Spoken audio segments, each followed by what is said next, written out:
சாரலிலே தவிழ்ந்து வந்து சிலம்பொழித்த மதுரையிலே நடைபயின்று தஞ்சை தாரணியிலே ஆடிப்பாடி சிங்கார சென்னையிலே ஆட்சி செய்யும் செந்தமிழே தேனே உன்னை வணங்குகிறேன். வள்ளுவன் தன்னை உலகினுக்கே தந்து வான்புகழ் பெற்ற தமிழ்நாடு. ஐயன் வள்ளுவன் உலக பொதுமறையாம் திருக்குறளை பனையோலையில் தான் எழுதியுள்ளார்.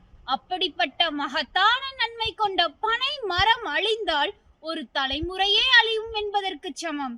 எனவே தமிழ்நாடு சுற்றுச்சூழல் மற்றும் காலநிலை மாற்றத்துறை மற்றும் கிரீன் நீடா சுற்றுச்சூழல் அமைப்பு இணைந்து நடத்தும் ஒகேனக்கல் முதல் பூம்புகார் வரை 1 கோடி பனை விதை நடும் நடுவிழாவில் நாமக்கல்லில் இருந்து பங்கேற்பதில் நான் பெருமிதம் கொள்கிறேன்.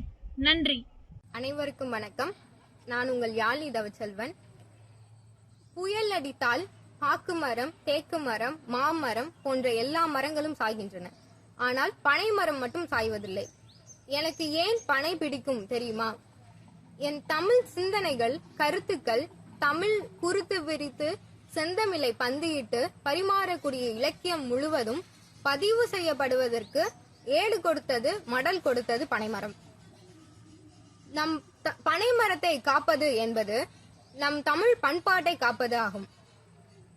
தமிழக அரசும் அதன் சுற்றுச்சூழல் அமைப்பும் ஒகேனக்கல் முதல் பூம்புகார் வரை காவேரி கரை முழுவதும் கிரீனிடா அமைப்பு முன்னெடுக்கும் பனை நடவு விழாவில் தமிழக குடிமக்கள் இயக்கத்தோடு தஞ்சாவூர் விதையால் ஆயுதம் செய் அமைப்பு மாணவர்களாகிய நாங்களும் வருகிறோம். நீங்களும் வாருங்கள்.